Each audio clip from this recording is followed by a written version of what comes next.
গীতা, গীতা,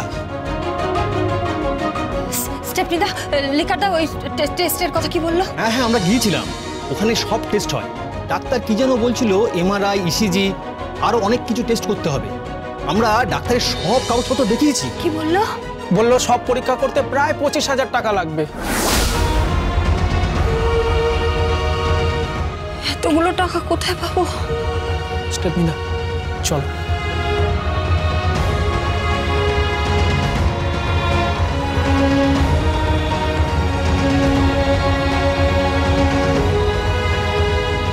বাবা, তুমি চিন্তা করো না বাবা, তোমার চিকিৎসার টাকা আমি জোগাড় করবই।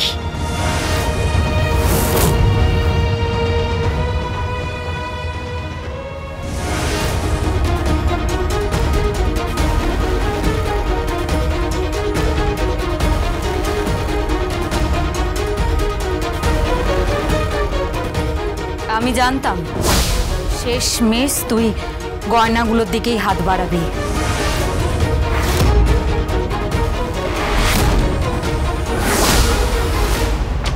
দিদি, হ্যাঁ, কাল সারা রাত শুয়ে শুয়ে ভাবলাম যে তুই বাবার চিকিৎসা কি করে করবি।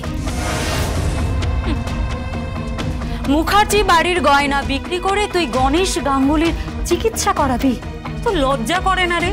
হ্যাঁ, যে অগ্নিজিৎ মুখার্জির বিরুদ্ধে তুই কোর্টে কেস করছিস, যে অগ্নিজিৎ মুখার্জির মেয়েকে এই বাড়িতে তুই আশ্রয় দিয়েছিস, সেই অগ্নিজিৎ মুখার্জির টাকায় কেনা এই গয়না বিক্রি করে তুই বাবার চিকিৎসা করাবি। হ্যাঁ, তুই কি মানুষ?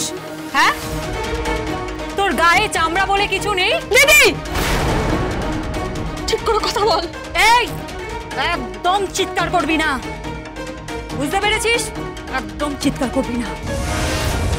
গয়নাগুলো ফেরত দে। মানে তুই এই গয়নাগুলো নিতে এসেছিস? হ্যাঁ, আমি এই গয়নাগুলো ফেরত নিতে এসেছি, কারণ আমি খুব ভালো করে জানি অভাবে স্বভাব নষ্ট হয়। তার উপরে আবার তুই যা মেয়ে, তুই তো আবার আইনে পটু না, আইনে পটু একটা মেয়ে। তারপর এই গয়নাগুলো চুরি করে আইনে ফোক ফাকর দিয়ে ঠিক বেরিয়ে যাবি তুই। আমি কিছু জানি না, আমি কিছু বুঝি না। কি বলছিস?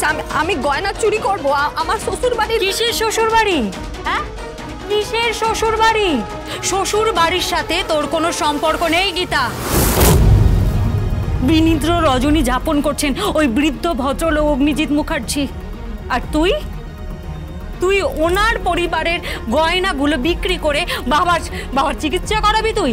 তারপরে আর কি করবি বলতো? এই গয়নাগুলো বিক্রি করে ফ্ল্যাট কিনবি, গয়নাগুলো বিক্রি করে ওই গাড়ি কিনবি, তাই না? না, সেটা তো হবে না।